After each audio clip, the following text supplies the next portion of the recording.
They chose her birthday, her own birthday. 40 guests were standing in a garden full of string lights and white linen and flowers and the smell of food that had been cooking since morning.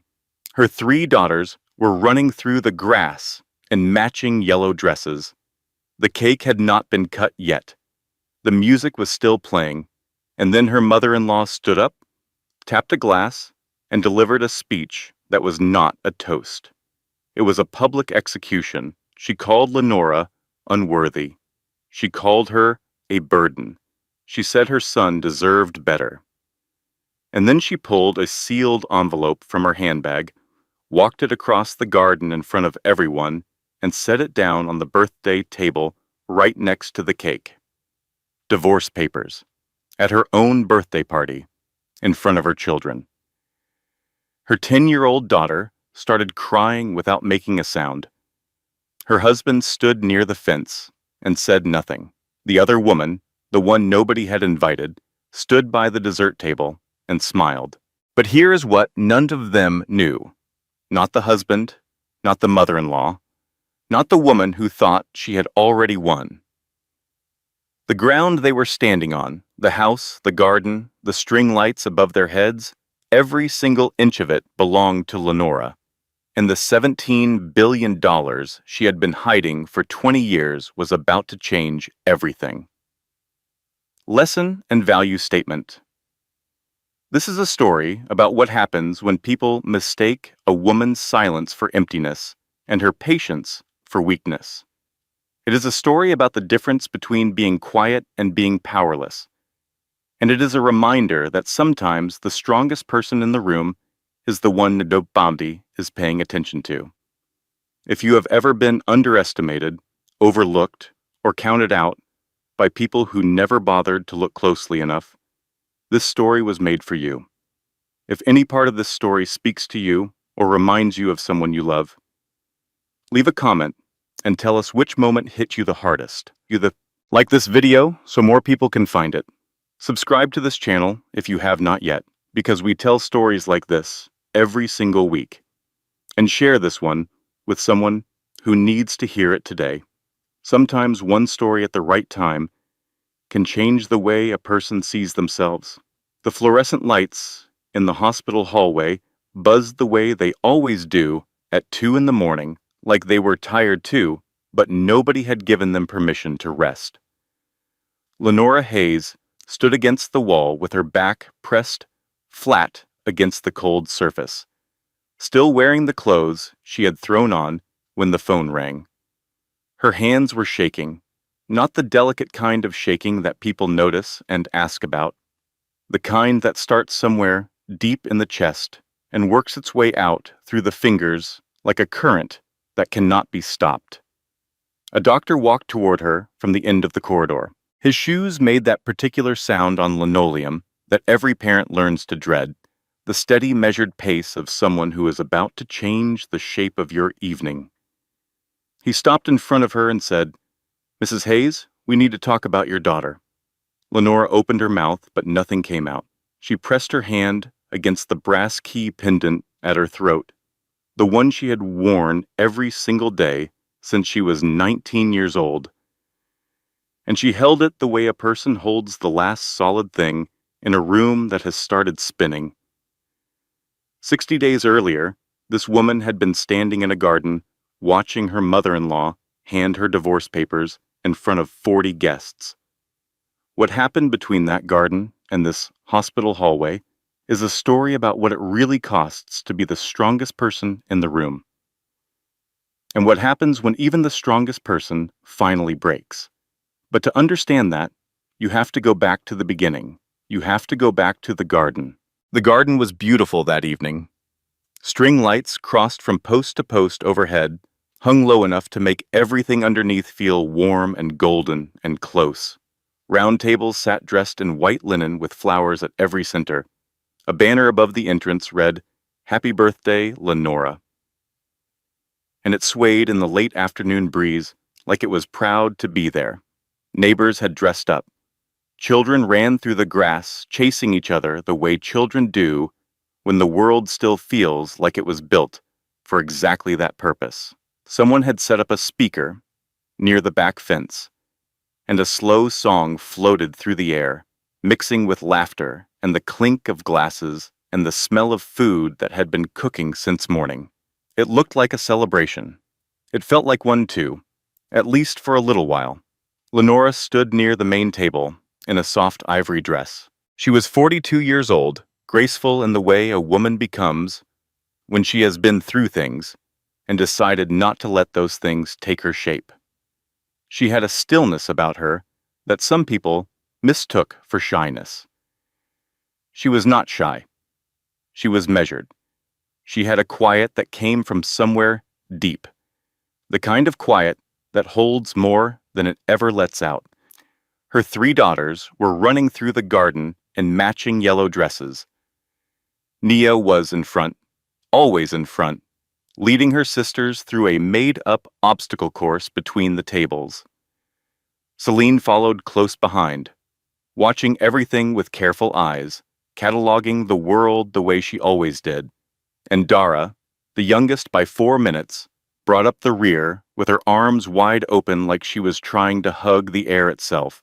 Lenora watched them run, and her face did what it always did when she looked at those girls. It softened. Whatever she was carrying, whatever she had been carrying for months now, it lifted for just a moment whenever she saw her daughters being exactly what 10-year-old girls should be, free, loud, unaware of what was coming. She poured lemonade into a cup and stood at the edge of the party watching everything with those quiet eyes of hers. Her husband Kofi arrived late, not a little late, the kind of late that makes a statement. He walked through the garden gate with his phone in his hand, barely looking up. He did not walk to Lenora first. He walked to his mother. Claudette Hayes was a tall woman in her late 60s, dressed in deep navy blue, with the posture of someone who had decided a long time ago that softness was a weakness she could not afford. She had sharp eyes and a sharper smile and a way of holding a room that had less to do with warmth and everything to do with authority. She and Kofi embraced. He bent his head close to hers and said something low. She nodded. That was the first thing the guests noticed, not the birthday woman. The late husband and his mother, locked in a private conversation at someone else's party. Then Kofi drifted across the garden toward his friend Deshawn. The two of them found a corner near the fence and started laughing about something. Only they understood. Lenora saw it. She always saw everything. She just never made a scene about what she saw. She picked up her lemonade, took a slow sip, and smiled at the neighbor's wife, who had just walked over to wish her happy birthday. Then the other woman walked in. Her name was Renee Caldwell. She was in her early 30s, overdressed the way people are when they are trying to communicate something without saying it directly. She wore heels too high for a garden party and a smile too confident for someone who had not been invited. She walked through the gate like she had every right to be there, and Kofi saw her from across the lawn and waved her over like she was expected. He introduced her to 2 guests nearby as his colleague. Some people smiled politely. Some people looked at each other with the kind of eye contact that carries a full conversation without a single word. Lenora watched from across the garden. Her face did not change. She set her cup down, walked over to her daughters, and knelt beside Dara to fix the bow on the back of her dress. She took her time with it. She smoothed the fabric. She kissed the top of Dara's head, and she stood back up with the same calm expression she had been wearing all evening. Dara had managed to spill lemonade down the front of Mr. Whitfield's white linen pants on her way to the dessert table. The old man stood there frozen, arms out to his sides, staring down at the yellow stain spreading across his knee like he had just witnessed a crime. Lenora appeared beside him with a napkin and a glass of water and said, without missing a beat, "She gets her aim from her father. Unfortunately, That is about all he has contributed lately. Two guests nearby laughed nervously. Mr. Whitfield snorted. Lenora smiled as if she had said nothing at all, but the laughter did not last long, because what happened next changed everything. The birthday toast was supposed to be warm. It was supposed to be a husband raising a glass to his wife, while guests clapped and children stole cake before dinner, and someone in the back wiped their eyes because love, even ordinary love, is moving when you see it up close. That was what was supposed to happen. Claudette stood up. She did not wait to be introduced. She did not ask for permission. She tapped her glass with a silver spoon, and the talking around the garden fell quiet, one table at a time like dominoes, going still. People turned to look. Claudette straightened her back, lifted her chin, and began to speak. She did not call it a toast. She did not call it a tribute. She called it the truth. She said she had watched her son give 20 years to a woman who never truly deserved him. She said she had stayed quiet long enough, out of respect for the marriage, but that there was no more reason for silence. She said Lenora had come from nothing and had married into the Hayes family for the stability their name represented. She said a real wife, a wife with standing, a wife with something to offer, would have recognized the imbalance long ago and stepped aside with grace. The garden went completely still. The music had stopped.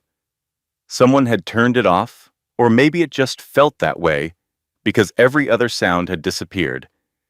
Guests stared at their plates, at the sky, at the grass, anywhere that was not Lenora's face. Kofi stood near the fence with his hands in his pockets and his eyes fixed on the ground. Deshawn looked at his phone. Renee stood by the dessert table with her arms folded and the smallest, most satisfied smile resting at the corner of her mouth. Then Claudette reached into her handbag. She pulled out a sealed white envelope. She held it up for a moment, just long enough for everyone to see it, and then she walked it across the garden slowly. Her shoulders were back. Her steps were deliberate. She moved like a woman crossing a stage she had rehearsed for years. She set the envelope on the birthday table, right next to the cake that had not yet been cut. She looked at Lenora and said, "Consider this a gift." The air in that garden became something you could feel on your skin, heavy and sharp and electric. 40 people stood frozen in the golden light of string bulbs that suddenly felt too cheerful for what was happening underneath them. Dara began to cry first. Not the loud kind, the silent kind. Tears rolled down her face like they had been waiting behind a door that someone had just opened. Celine grabbed her mother's hand and held it with both of hers, squeezing hard. And Nia, the oldest by 2 minutes, the one with fire behind her eyes, stepped forward. She stepped toward her grandmother.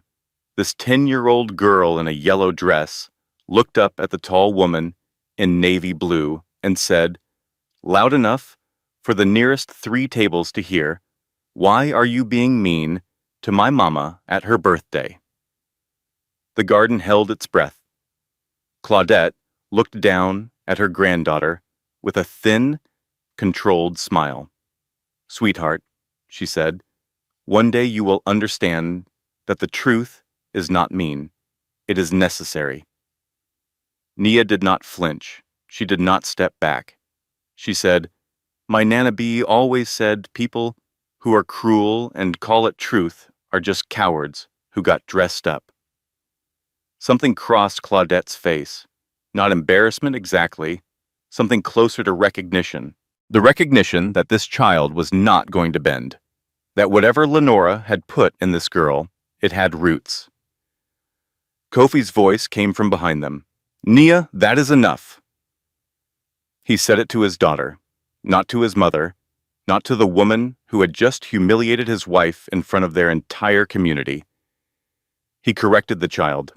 Lenora pulled Nia close. She kissed the top of her head and held her there. She looked at the envelope on the table. She looked at Claudette. She looked at Kofi. He still would not meet her eyes. Then Lenora nodded. Once, slowly. It was not a nod of defeat. It was not surrender. It was the kind of nod that means I already knew this was coming. The kind that means you just made a mistake you do not yet understand. Lenora had learned something from her grandmother, a woman named Bia who raised her on red clay roads in rural Georgia, that most people never learn. When someone shows you who they are, through small choices, showing up late, greeting everyone except you, choosing a corner over the center, believe them. Do not wait for the big betrayal to confirm what the small ones already told you. The small betrayals are not warnings. They are the blueprint. Lenora had been reading that blueprint for 2 years, and tonight it was finally complete. She gathered her daughters. She held Dara's hand and put her arm around Celine and let Nia walk beside her with that fierce, unbroken posture that made her look like a small version of a woman who had already decided what kind of person she was going to be in this world. They walked out of the garden together. Lenora did not look back. Not at the cake, not at the envelope, not at the man she had married, or the mother who had always hated her, or the woman in heels who was already starting to look comfortable in a life that did not belong to her. She walked through the gate and into the evening, and the string lights stayed on behind her, still glowing, still beautiful, still lighting a party that no longer existed. The weeks that followed moved the way betrayal always moves, not in explosions, in slow leaks, in doors that close a little earlier each night, in sentences that get shorter, in silences that grow wider until the silence itself becomes the loudest thing in the house. Kofi moved to the guest bedroom. He did it without announcement, without conversation. He simply stopped sleeping in their bed. When Dara asked him one morning over cereal why Daddy slept in a different room now, he looked at his daughter and said, "Ask your mother." Lenora was standing at the counter with her back to them. She heard it. She did not turn around. She poured Dara's juice and set it on the table and said, "Sometimes grown-ups need space to think, baby. That is all." But that was not all, and they both knew it. Claudette began visiting the house during the day while Kofi was at work. She moved through the rooms like she was taking inventory. She rearranged objects on shelves. She left her perfume on surfaces and her opinion on everything. She opened closets and commented on what she found. She sat in Lenora's kitchen and drank tea from Lenora's cups and told Lenora that she should start thinking about where she would go. "This house has always been a Hayes home," Claudette said one afternoon, stirring her tea without looking up. "It would be best for everyone if the transition was smooth." Lenora stood at the sink, washing dishes she had already washed. She said nothing. She dried her hands. She folded the towel. She placed it on the counter, and she walked out of the room without a word. There is a difference between patience and paralysis that most people never learn to recognize. Patience has a plan. Paralysis just has pain. Lenora looked frozen to everyone around her. She looked like a woman who had no options, no fight, no fire. But underneath that stillness, every single piece was being moved into position. She was not frozen. She was waiting. And there is a universe of difference between the two. The worst moment came on a Tuesday afternoon. Lenora drove to the school to pick up her daughters and found Renee already there. Sitting in the pickup line, driving Kofi's car. She had arrived before Lenora. She was parked in the same spot Lenora always used. When the girls came out, Renee waved from the driver's seat, not to the children, to Lenora. A small wave, casual and deliberate, with a smile that communicated everything It was designed to communicate. Lenora sat in her car and watched Renee drive away with the rearview mirror framing a woman who was practicing, rehearsing, auditioning for a role in a life she had not earned. She drove home. She sat in the driveway for 11 minutes.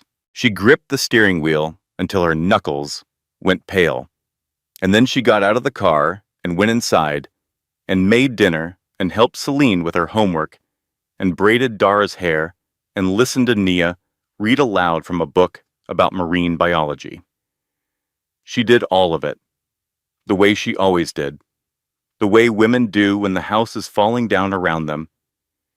And the children cannot know yet, because the children are the only thing holding the walls up.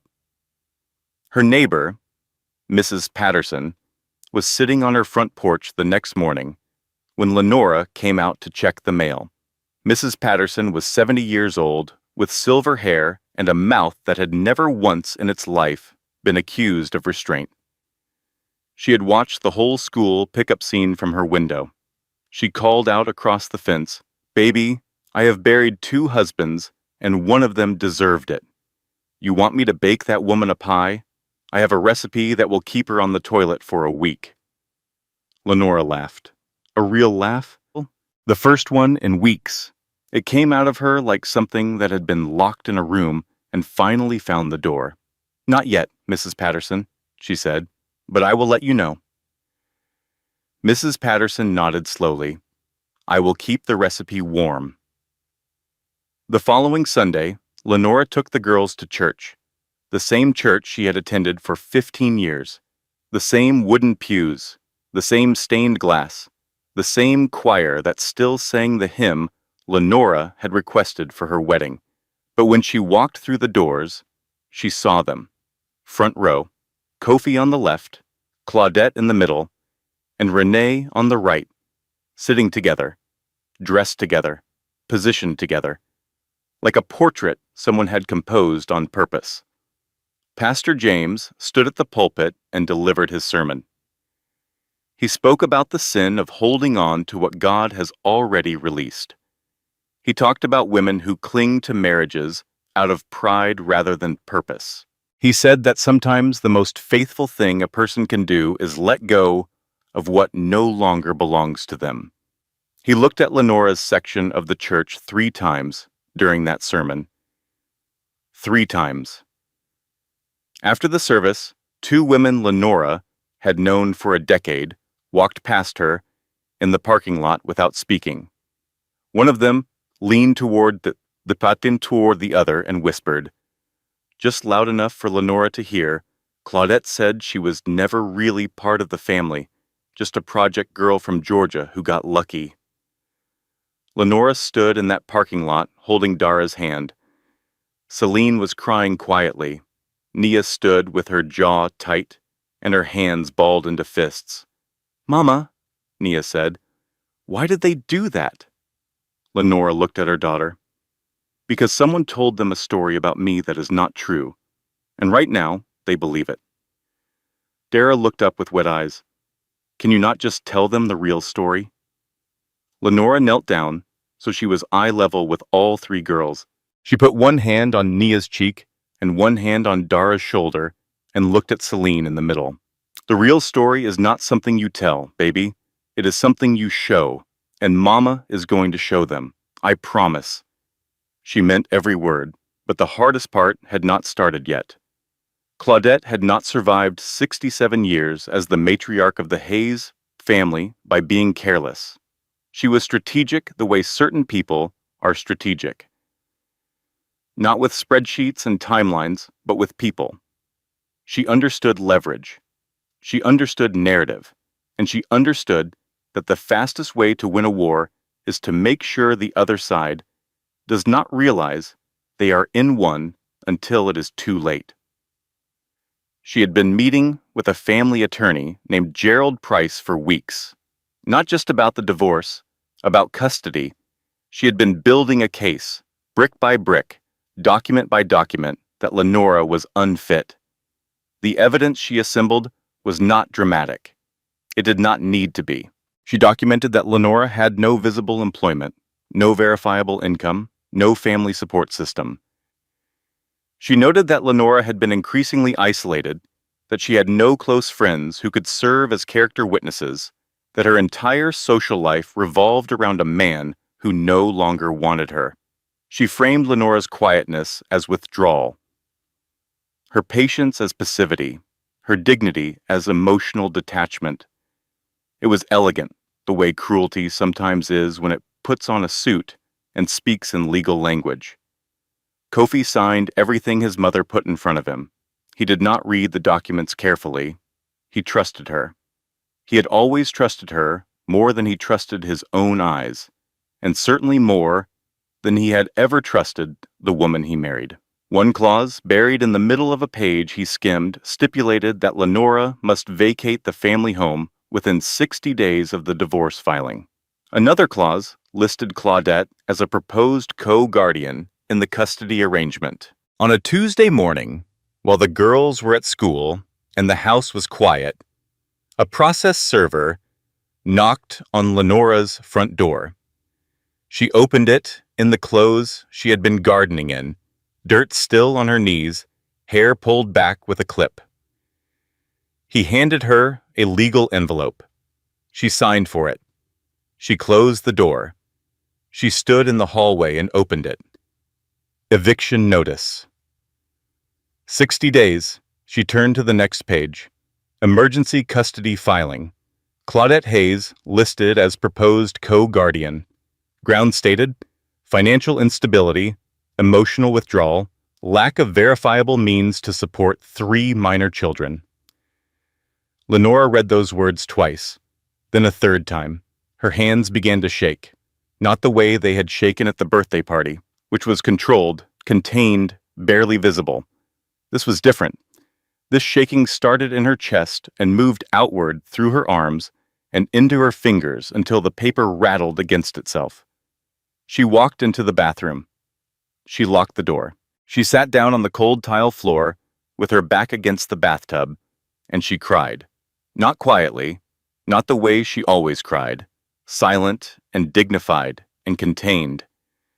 She cried the way a person cries when the one thing they swore they would protect is being threatened by people who do not even understand what they are touching. She pressed her hand over her mouth so the sound would not carry through the walls in case her daughters somehow came home early and heard their mother breaking apart on a bathroom floor. She cried for her girls. She cried for the years she had given this family. She cried for every dinner she had cooked, and every holiday she had hosted, and every time she had swallowed her pride to keep the peace because she believed the peace was worth it. And then she looked up. She looked at herself in the mirror above the sink. Her eyes were swollen. Her face was wet, and there, at the hollow of her throat, was the brass key pendant, the one Nana Bia had pressed into her palm when she was 19 years old, the one she had worn every single day since. She touched it. She breathed. She wiped her face with the back of her hand.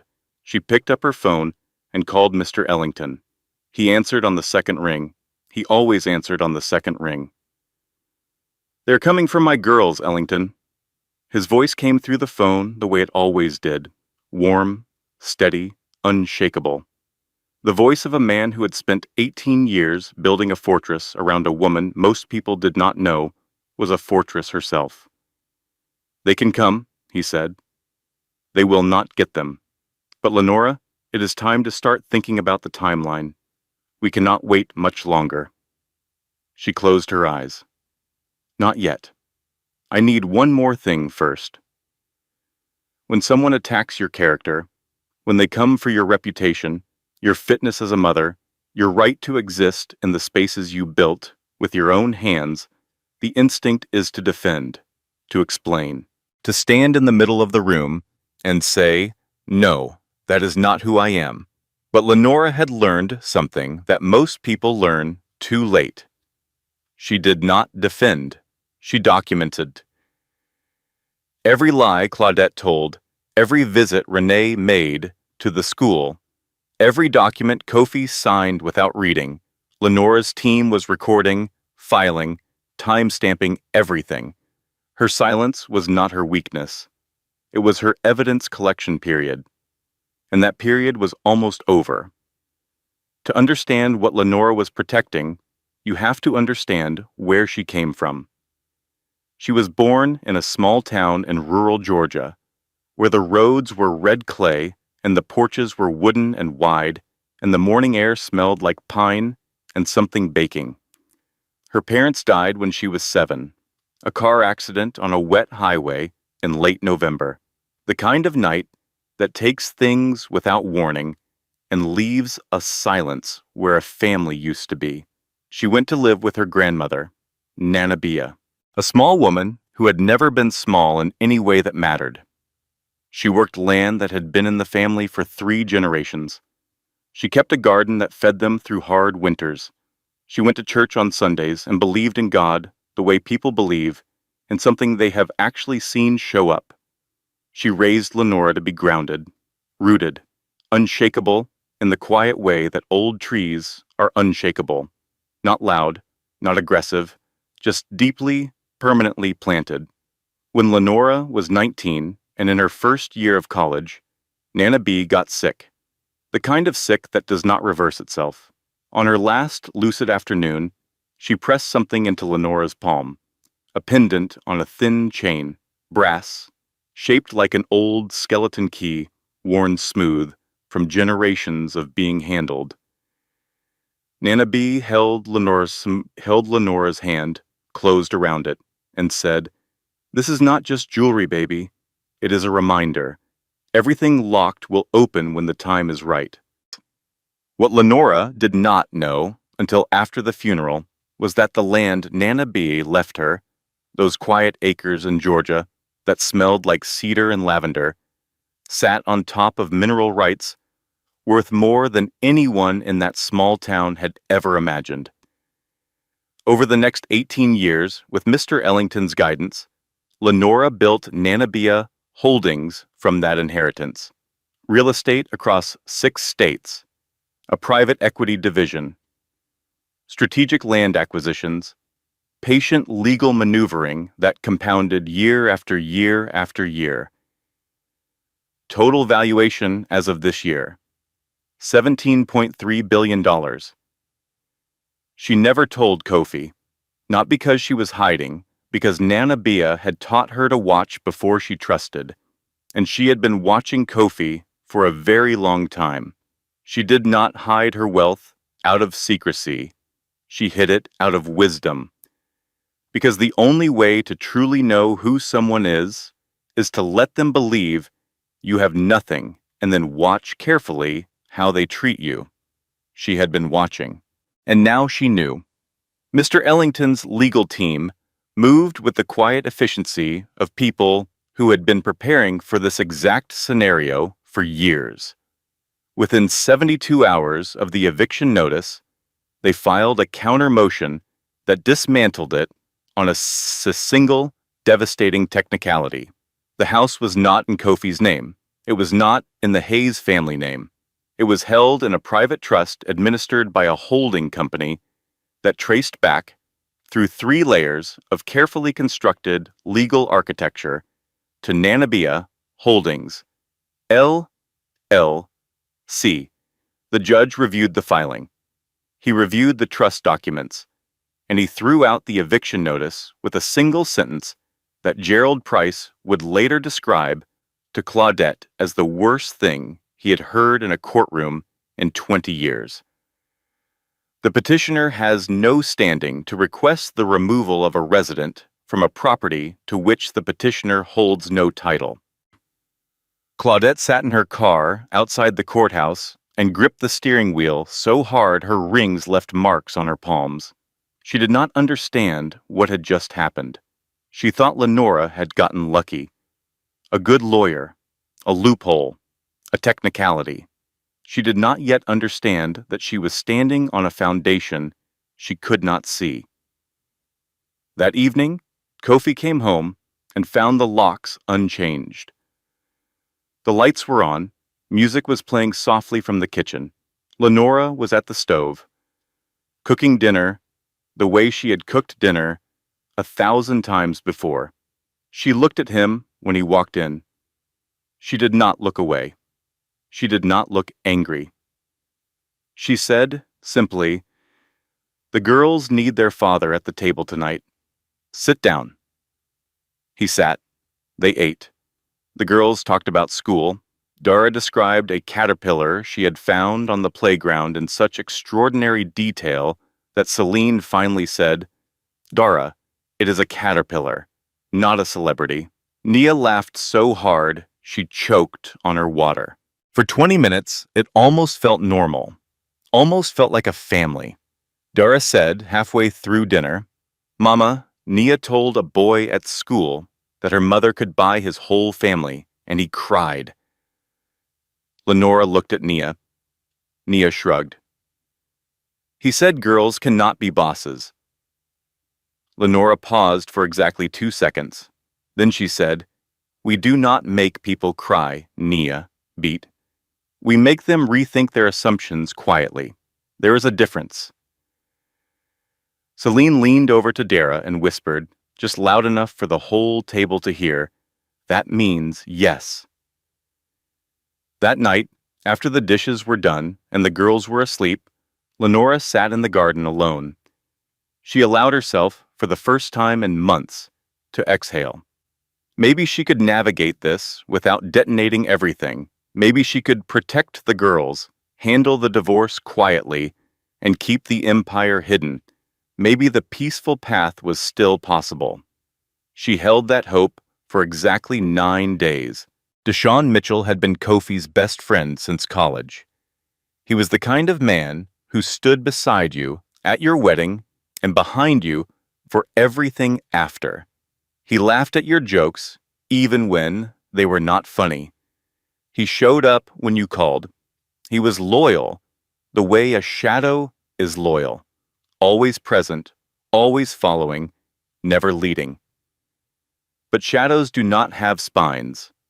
And Deshaun had been feeding Claudette information for months. It happened at a school fundraiser. Lenore was standing near the back of the gymnasium, talking quietly, on her phone, with Mr. Ellington about a restructuring timeline.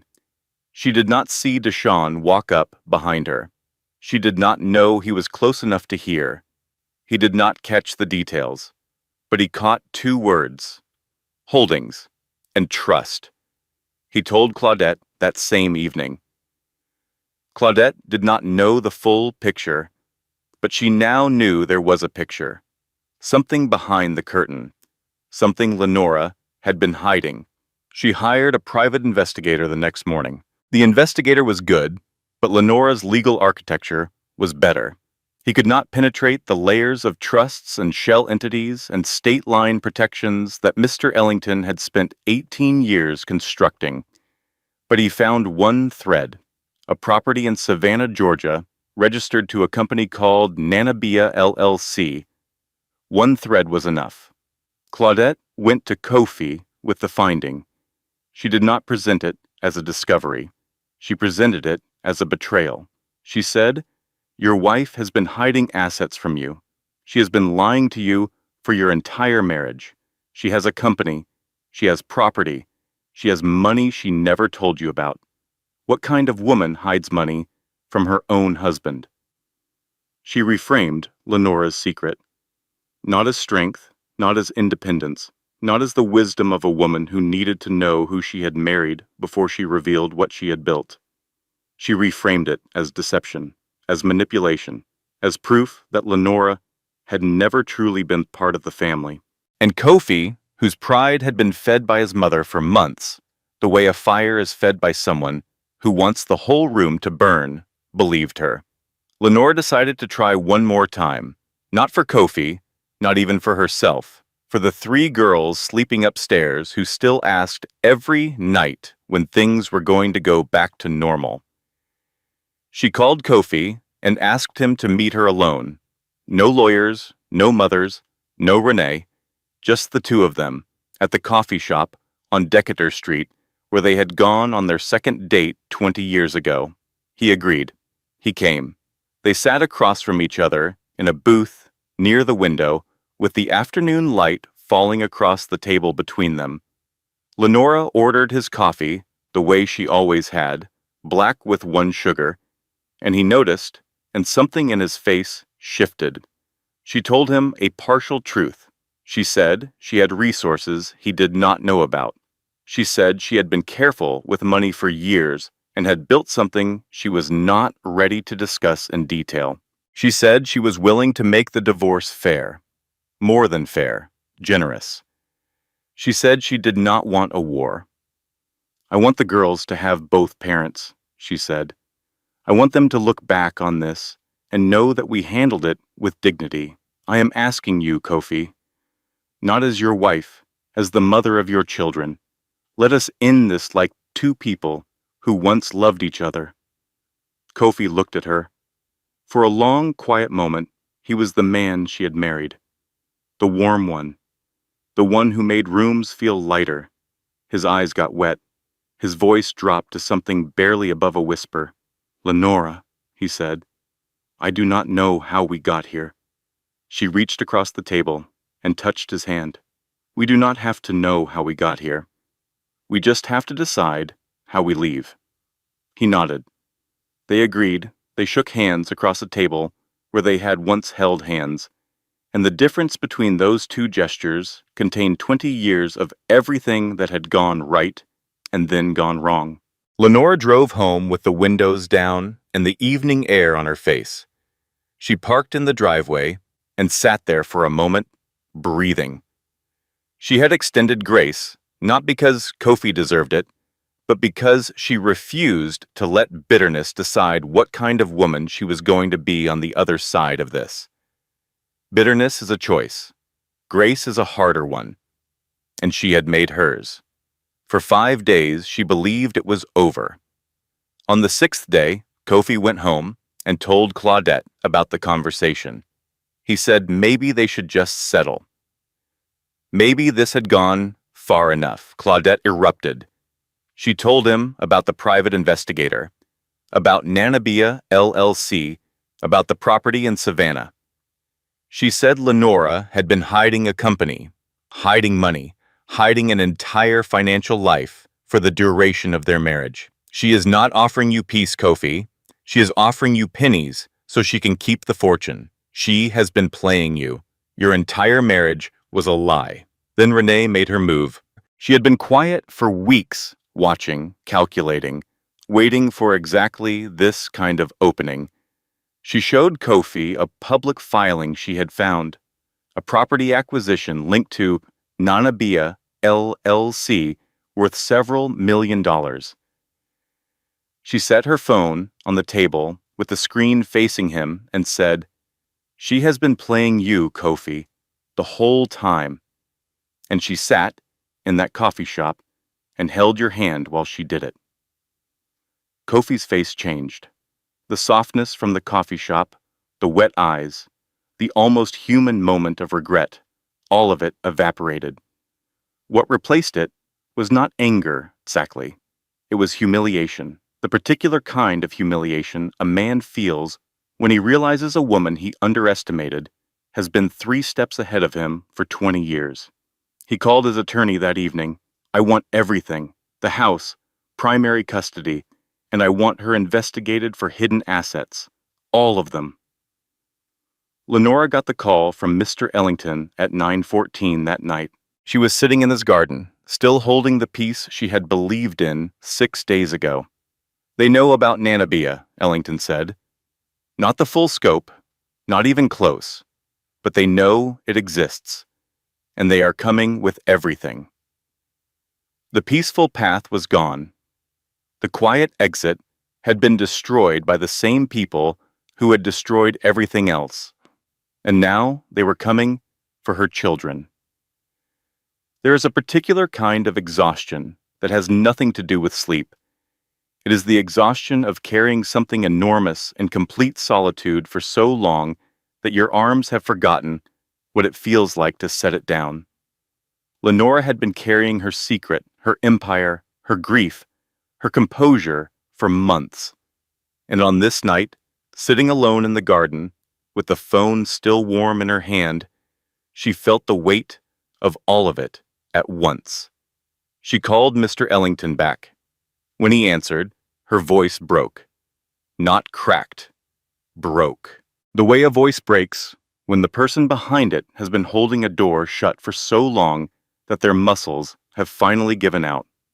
Ellington, I am tired, she paused. I am so tired. I have been carrying this alone since I was 19 years old.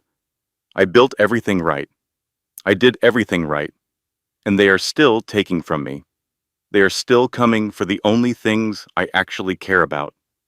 She could not finish the sentence. Ellington was quiet for a moment. She could hear him breathing on the other end, steady and slow. The way a person breathes when they are choosing their words carefully because they know the person listening needs exactly the right ones. Lenora, he said, you did not do everything right. You did everything alone. And that was the one mistake you made. You never let anyone carry this with you. But I am here. I have been here for 18 years, and I need you to hear me. He paused. They found a thread. They did not find the tapestry. They do not know what they are standing on. And when they find out, it will not just change the case. It will change everything they thought they knew about you, about themselves, and about what power actually looks like. Another pause, longer this time.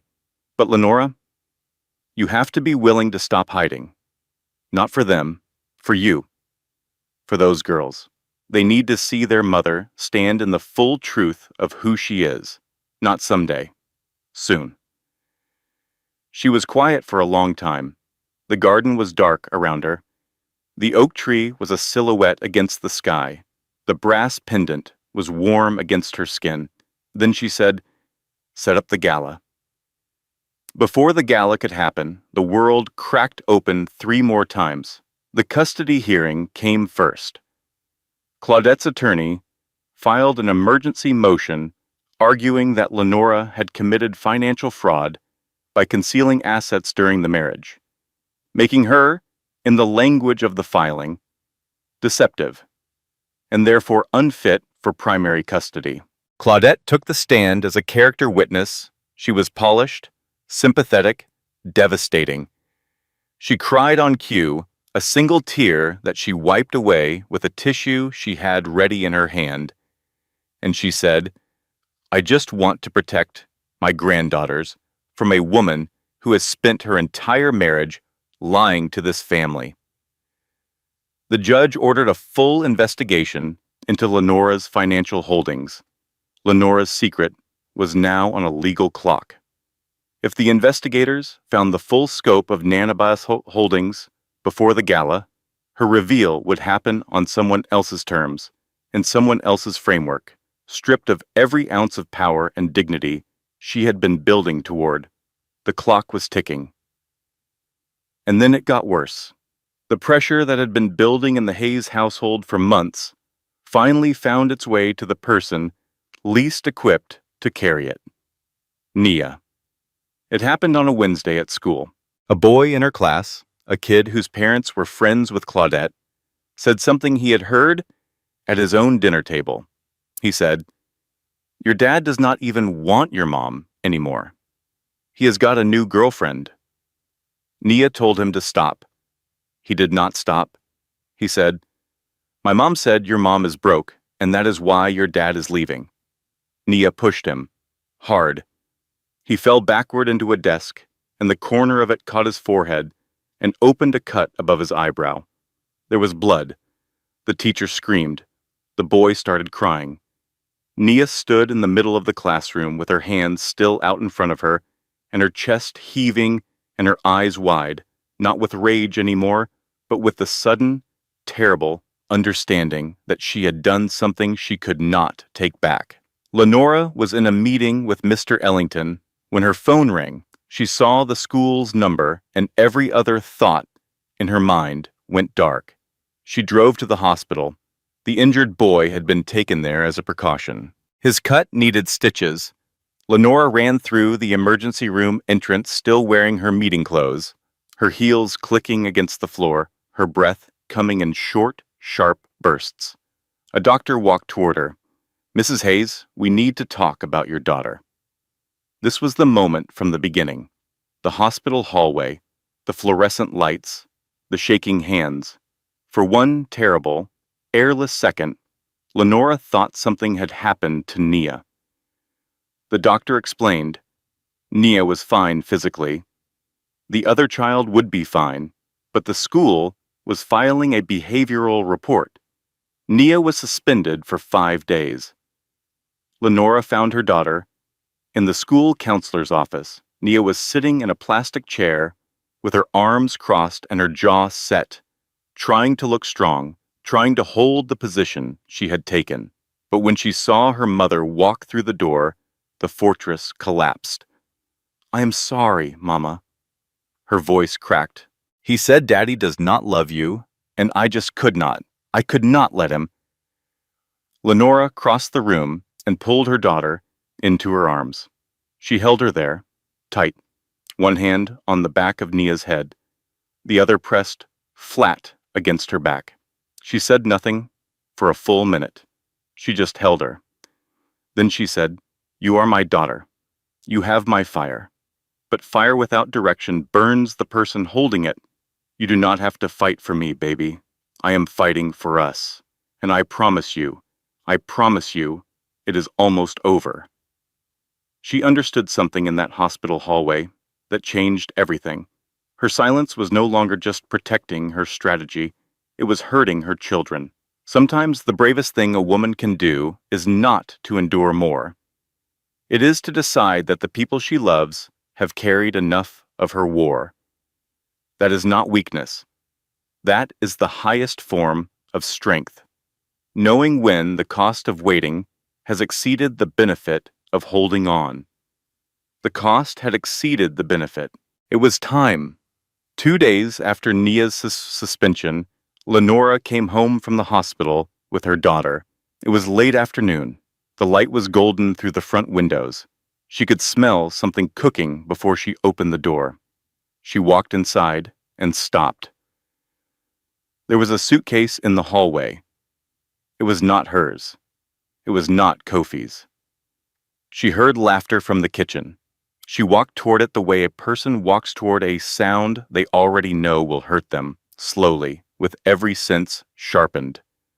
Renee was standing at the stove. She was wearing an apron Lenora had bought 3 years ago at a farmer's market in Savannah.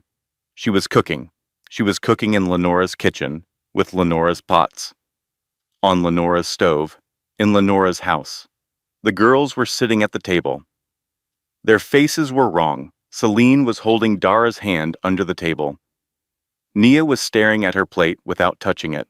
They looked like children who had been placed in a scene they did not understand and told to behave. Renee looked up and smiled. "I made the girls' favorite, mac and cheese. Dara told me about it last time I was here. I hope that is okay." She said it with warmth. Practiced warmth.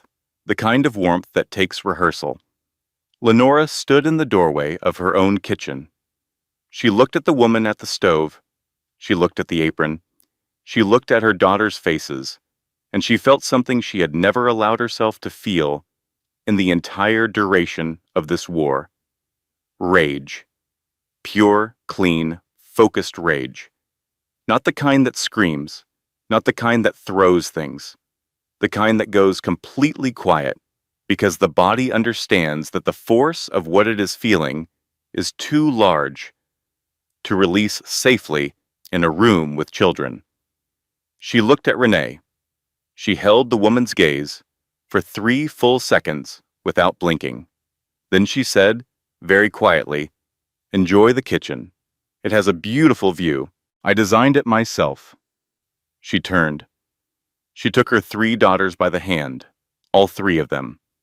Nia on her left, Dara on her right, Celine walking close behind. She walked them upstairs. She took them into her bedroom. She closed the door. They sat on the bed together. Dara's chin was trembling. Celine had not let go of her sister's hand. Dara said in a voice so small it barely made it across the room. Mama, is that lady going to live here? Lenora looked at her youngest daughter. She put both hands on Dara's face and held it gently, the way you hold something you would burn the whole world down to protect. No, baby. Nobody lives here but us. And very soon, everyone is going to know that. She picked up her phone. She called Mr. Ellington. Move the gala up. This week, I do not care what it takes. There was a pause on the other end. Then Ellington's voice, steady as it had been for 18 years. Already done. Thursday. Everything is ready, Lenora. It has always been ready. Thursday came, the way important days always come, looking ordinary from the outside. The sun rose the same way it always did. Traffic moved, people went to work. Somewhere across the city, caterers loaded vans, and florists trimmed stems, and a sound crew tested a speaker system in the courtyard of a newly renovated community arts center. The gala was the social event of the season. White tents stretched across the grounds, anchored by poles wrapped in ivy and soft lights. Round tables held candle centerpieces that flickered in the early evening air. A live quartet played near the garden entrance. Women arrived in evening gowns. Men came in tailored suits. This was the gathering where the city's most prominent black families came to be seen, to give, and to belong to something larger than themselves. Kofi arrived early. Claudette was on his left in a red dress, radiant, commanding the kind of attention she had spent a lifetime learning to attract. Renee was on his right, polished and poised, wearing a smile that said she had already won. The three of them moved through the space like a unit, greeting people, accepting compliments, performing the narrative Claudette had been constructing for months. The rescued son, the supportive mother, the better woman. People believed what they were shown. They usually do. Lenora arrived late. She came alone through the main entrance in a deep burgundy gown that did not announce itself but commanded every room it entered. The brass key pendant was at her throat, the same as always. She walked slowly, not because she was nervous, because she had never been in a hurry to get to a thing she was already certain of. Guests near the entrance turned to look. Someone at a nearby table lowered their glass. The quiet that followed her through the room was not discomfort. It was recognition, the sense that something important had just entered the space and was not planning to leave. She greeted a few people warmly. She accepted a glass of water from a server. She found a seat at a table near the center of the tent and sat down with the composure of a woman who owned the floor beneath her chair. Which, as it happened, she did. Kofi saw her from across the tent. His expression shifted. Something moved behind his eyes. Not guilt, exactly. Something more complicated. The dawning, half-formed realization that he might have made a mistake too large to calculate from where he was standing. The evening's host was Dr. Vivian Okafor, a physician and philanthropist who had spent 30 years building institutions in the city. She was dignified, precise, and she did not waste words. She approached the microphone. The quartet played itself quiet. The crowd settled. Dr. Okafor thanked the guests. She spoke briefly about the Art Center, about what community means, about the kind of giving that does not seek a stage. Then she said there was one announcement she had been looking forward to all evening. She said that the gala tonight, the full renovation of the building behind them, and a new scholarship fund being launched this year had all been made possible by a single private philanthropic contribution. She said the holding company responsible had been operating quietly in the community for nearly 2 decades, building, investing, waiting to give back at the right scale at the right time. She paused. Then she said the name, Nanabia Holdings, LLC. The tent went quiet, not the normal quiet of polite attention. The deep quiet that happens when a name lands and people feel it before they fully understand it. Dr. Okafor said, "I would like to invite the founder and chief executive of Nanabia Holdings to come forward." Lenora set her water glass on the table. She stood up. She smoothed the front of her gown, and she walked to the microphone with the same unhurried, grounded pace she had carried her entire life. She did not look at Kofi. She did not look at Claudette. She faced the crowd. She spoke for 6 minutes. She said her grandmother's name first and let it sit in the air. Her name was B.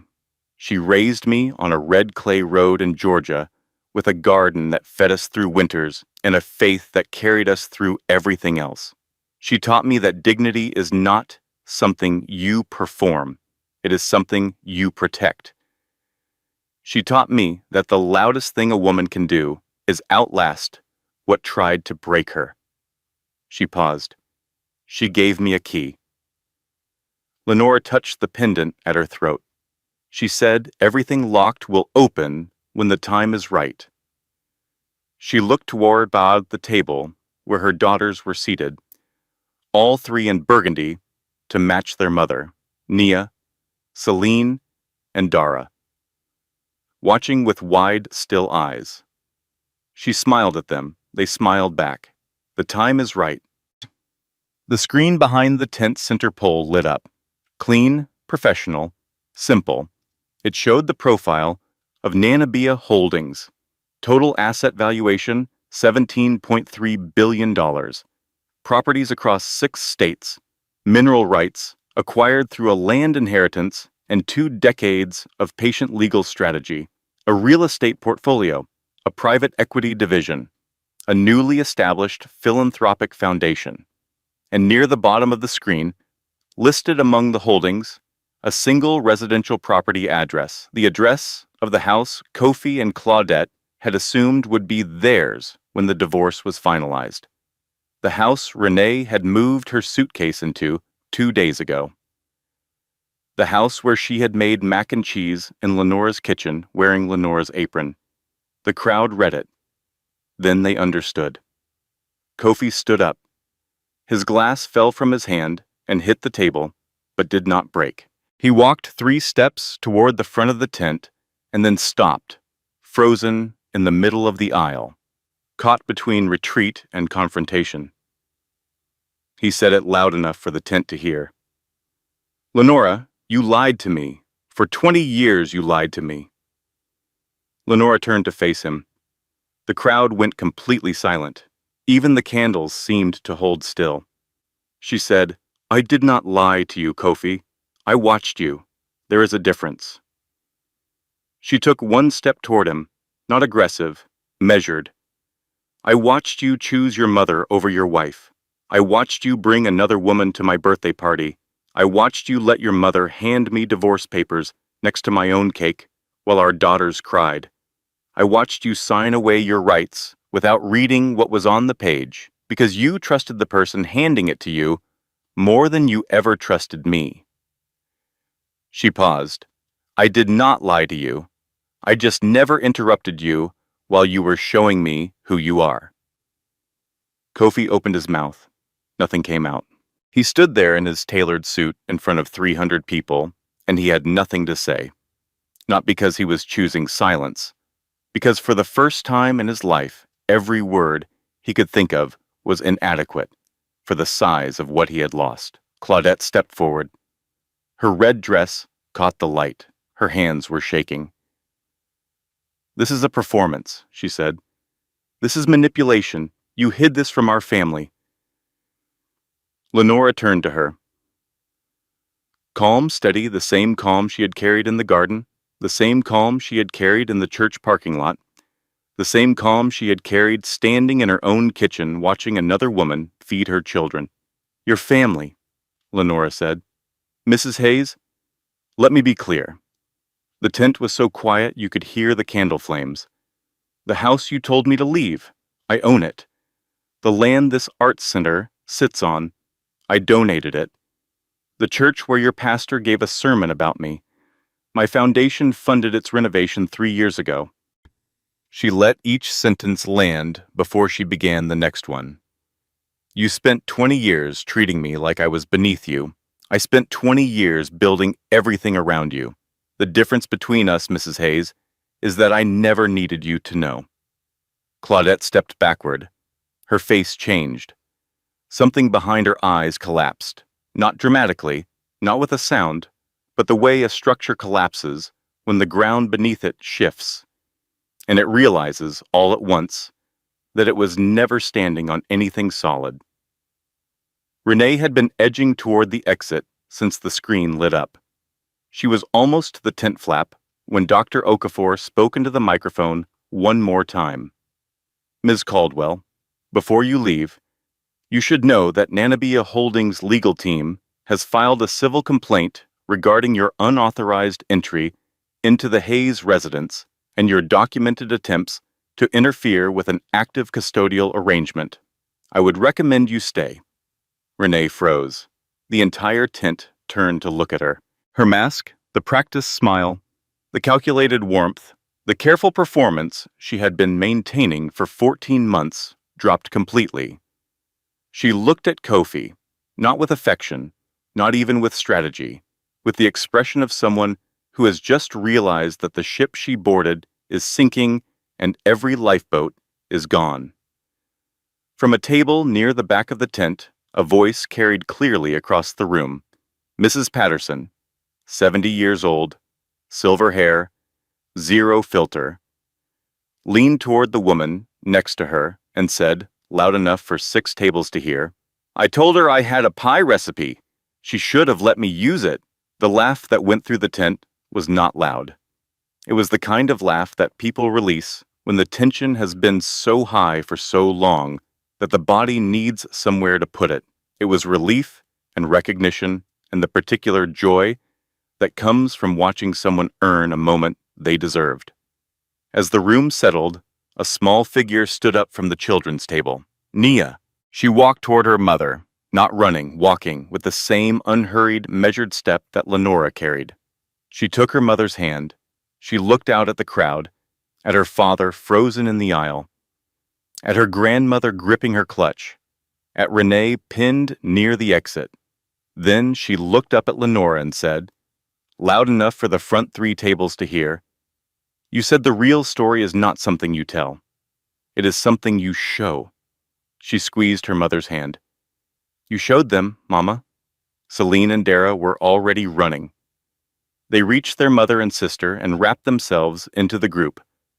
4 bodies holding each other in front of 300 people who were now seeing, for the first time, exactly who this family was. Lenora held her daughters. Her eyes were full. The pendant caught the light. She did not say anything else. She did not need to. The ground had spoken for her. The divorce concluded 5 weeks after the gala. It did not conclude the way Claudette had arranged it. The documents Kofi had signed, without reading carefully, the ones his mother had slid across a kitchen table with the confidence of a woman who believed she was engineering a victory, contained clauses his own attorneys later described as deeply and irreversibly unfavorable. He had relinquished claims he did not know he was relinquishing. He had waived protections he did not know existed. He had signed his name at the bottom of pages that quietly transferred control of assets, custodial rights, and property claims in directions his mother had never anticipated, because his mother had never imagined those assets existed in the first place. When his legal team finally understood the full picture of Lenora's financial position, the posture of aggressive negotiation they had been preparing dissolved overnight. They did not fight. They managed expectations. They sat Kofi down in a conference room and explained, in the careful language attorneys use when they are delivering news no one wants to hear, that the best outcome he could realistically achieve was significantly different from the outcome he had imagined. The house transferred back into Lenora's trust. Kofi's financial position, stripped of assets he had believed were shared, was substantially smaller than the life he had built in his mind. He was not ruined, but he was far from where he thought he would land. His reputation followed a different timeline. The story moved through their community, the way true things always move, not through announcement, but through the slow, steady correction of what people thought they knew. The same neighbors who had stood in that birthday garden, the same family friends who had watched Claudette carry an envelope across the lawn, the same churchgoers who had sat through Pastor James's targeted sermon. They put it together, and they moved accordingly. Some people said nothing directly to Kofi. They just stopped calling, stopped inviting, stopped including, which in many ways was its own verdict. Renee was gone within 2 weeks of the gala. She returned Kofi's last 3 messages with silence. She was seen at a professional dinner shortly after on the arm of someone else entirely, laughing in that comfortable, unbothered way of hers, already composing the next chapter of something that had nothing to do with Kofi.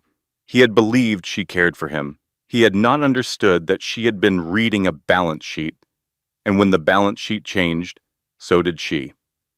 Claudette carried the weight of what she had done in the way that proud people carry consequences. Publicly, she said nothing. Privately, the architecture of her social life began to collapse. Church friends, neighbors, women whose respect she had spent decades cultivating, some of them were kind enough not to say anything to her face. Some were not. She had orchestrated a public humiliation at a birthday party in front of the very same community that later sat in a white tent and watched a screen reveal that the woman she had tried to destroy owned everything around them. There is no recovering from that kind of exposure, not because the community is cruel, because the community remembers. Pastor James called Lenora 2 weeks after the gala. He said he owed her an apology. He said he had been given information by Claudette that he should have verified before allowing it to influence his ministry. He said he was sorry. Lenora listened. She thanked him for calling. She was gracious because that was who she was, and she never went back to that church. Deshawn tried to reach Kofi. He called 4 times in 3 days. Kofi did not answer. He had learned in the aftermath of everything something about loyalty that Deshawn had never understood. Loyalty is not about standing next to someone. It is about what you do when they are not in the room, and Deshawn had failed that test so completely that the failure itself had become the answer. Kofi saw his daughters. He would always see his daughters, but he saw them from a distance he had created himself. Across a gap he had dug with his own choices, and he would spend years learning what that distance cost. There is a specific kind of loss that does not announce itself loudly. It just settles in. It takes up residence in the quiet spaces of a life and stays there. It is the loss of being seen clearly by the people who once looked up to you and finding in their eyes not hatred, but simply the absence of the illusion they once held. That was what Kofi lived with. Not the money, not the house, the being truly seen, finally, after everything. The garden was quiet at 6 in the morning. The string lights were long gone. The banner was gone. The tables had been cleared months ago. There was nothing decorative left in the space, just the garden itself, the old oak tree near the fence, the flower beds Lenora had planted in the 2nd year of living in this house, the stone path that curved from the back door to the table at the center. Everything was still. Lenora sat at that table with a cup of tea, both hands wrapped around the mug. The steam rose in the morning air and disappeared. She was not thinking about anything specific. She was doing something rarer and harder than thinking. She was resting, actually resting. The way a person rests when the thing they have been braced for has finally passed and the body starts to release the holding it has been doing for months. She reached up and touched the pendant at her throat, the brass key, smooth and warm from her skin. She closed her eyes. She thought about a wooden porch in Georgia. She thought about flower and lavender and cedarwood. She thought about a small woman's hands pressing something cold into her palm and a voice saying words that had carried her across 2 decades of building, of waiting, of loving, of losing, of standing back up again. Everything locked will open when the time is right. She opened her eyes. She looked at the oak tree near the fence. The early light was coming through the branches in long, slanted lines, turning everything gold. Then she heard the back door open. All three of them came out at once, still in pajamas. Nia first, with her hair wild from sleep and her feet bare on the stone. Then Celine, with one sock on and one in her hand, squinting against the morning light.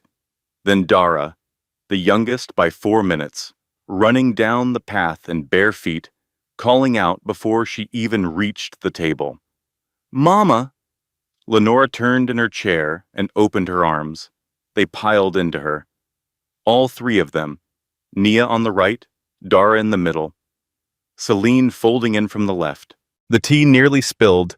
Nobody cared. Lenora pulled them in and held them there, her arms around all three daughters at once, her face pressed into the top of Dara's head. She breathed in. She held on. She let herself be held. The morning light fell across the table, across the girls in their pajamas, across Lenora's hands on their backs. It was golden and quiet and full of the specific kind of peace that only comes after something hard has finally ended, and the people who survived it are still here and still together and still holding on. Nia looked up after a moment. She asked the question she had been asking for months, but she asked it differently this time. Not anxious, not pleading, real. The way a child asks when she is beginning to believe the answer. Is everything going to be okay now? Lenora looked at her oldest daughter. She touched her face with one hand. She smiled. Yes, everything is going to be okay. She said that the way Nana B used to answer questions that mattered, simply, directly, without hesitation, because the answer was true and the person asking deserved to hear it that way. Lenora's phone buzzed on the table. She glanced at the screen, a text from Mr. Ellington. The board approved it this morning. Nanabia Foundation's first full scholarship class. 30 girls from rural Georgia, all full ride. Nana B's name is on the building. Lenora read the words. She read them again. Her eyes filled. She looked at the oak tree. She looked at her daughters. She touched the brass key pendant one last time. It was not a gesture of triumph. It was not a gesture of victory. It was a conversation with a woman who was no longer here, but whose voice had never stopped speaking.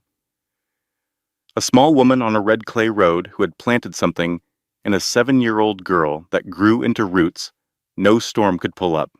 They thought her silence was emptiness. They mistook her patience for weakness. They saw a woman who said nothing and assumed she had nothing to say.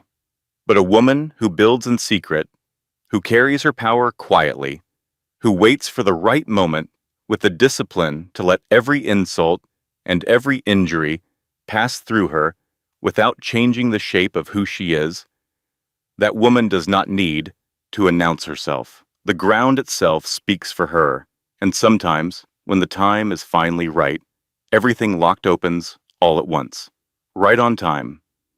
If you saw yourself in Lenora today, or if you saw someone you love, drop a comment below and tell us what part hit you the hardest. Do not forget to like this video because it helps more people find stories like this one. Subscribe if you have not already. We put our whole heart into every single story on this channel.